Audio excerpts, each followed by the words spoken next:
और स्टार पवन सिंह जी का गाना कब हम लोग को सुनने को मिलेगा या नहीं मिलेगा? नहीं नहीं, ऐसा कुछ नहीं है भैया, गाएंगे और सुनने को आप लोगों को मिलेगा। ये बहुत हाइड है, नहीं तो मैं बिल्कुल बताऊंगा। और इतना समझिए कि बहुत ब्लास्ट है।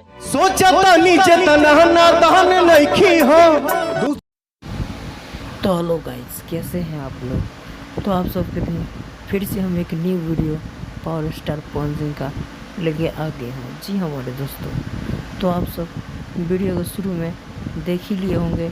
आर्या शर्मा से पूछा गया था भैया पावर स्टार पवन सिंह का गाना सुनने को मिलेगा या नहीं, क्योंकि काफ़ी दिन से भैया गाना रिलीज नहीं हो रहा है और बीच में एक गाना भी आया तो उतना वो गाना रिस्पॉन्स नहीं दे पाया, पब्लिक को उतना अच्छा भी नहीं लगा। फिर भी वैसे तो फिल्म का मानता है, लेकिन फिर भी 8-9 मिलियन व्यूज़ उस पर आ चुका है।